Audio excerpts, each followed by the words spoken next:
Hey, Buff Nation. Football Camp 2025 underway here at the University of Colorado. Voice of Buff Mark Johnson, defensive coordinator Robert LIvingston with us here. All right, 2 days under your belt.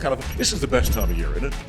When you get out there and finally get your hands on those guys. It's a time of year. I wouldn't say it's the best. The best is when you put pads on and you see what you really got. Sure. This is a challenge. Obviously, we're just in essentially underwear. We got helmets on and guys are on the ground and all those things. It's the first day is always, just mass bodies on the ground, and then you have that conversation, so you clean it up. It is great to be out on the grass. I do much better when I'm busy. Okay. My wife tells me that. Right. So to be out there, to be back in the routine, to be around these guys and kind of see who we're going to be this year, it's an exciting time for sure. Football is a 12-month deal. So when you hit this point, the implementation, the installation, is that the first thing to get these guys mentally prepared for what they're going to see? Yeah, I think it starts with, how do you teach? We kind of take a whole philosophy here.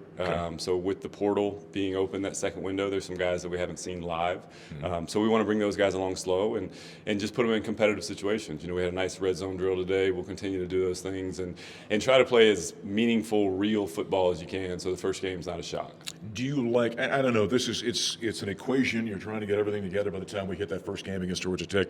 Do you like the individual pieces you guys have been able to put together during this offseason? Yeah, because if I don't right now, then it's going to be a long year. Right. No, I think we've done a great job. It's a testament to the personnel people. Corey, Box, they've done a great job. We're much bigger on the inside. I think that shows up to you as you look out there and oh my God, they're really big. And then the defensive line in itself, they've done a great job.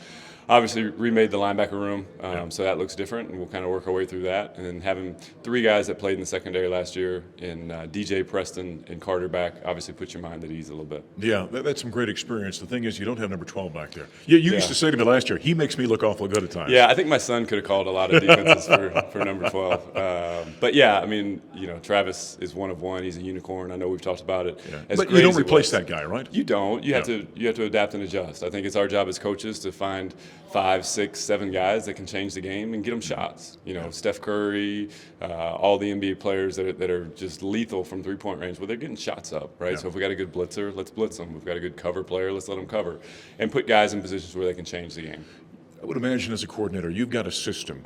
How much do you adjust? What do you do? You look for new wrinkles, new things during the offseason that you want to install this year? Yeah, I think my biggest pet peeve in this profession is you just do it the same way, right? And you ask kind of, what is the why? Why do we make this call? Why do we teach this way? And it's the go-to line of, it's how we've always done it. And I think if you look at billion-dollar businesses and multi-million-dollar businesses, which is what college football is, right? They adapt. Microsoft adapts. Google adapts. They all do, different things each year. So we'll look differently defensively this year because, again, we don't have Travis, we don't have Cam, we don't have BJ Green and those guys. We'll adapt, we'll adjust, and we'll do what's best for our players. That can be week to week, that can be month to month, that can be year to year. But if you're not adapting, you're dying. I would have to think that for you guys, like the rest of us, we didn't know what was going on with Prime during the offseason, right?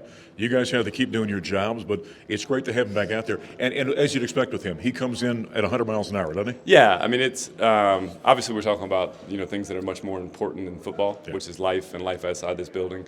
It's a testament to the staff that he's built here, that nobody just didn't show up for months. You go put your head down, you go to work. And I think we all had a pretty good idea what that first staff meeting was going to look like. And there were some things that he wanted done at a rapid pace, we'll just put it that way.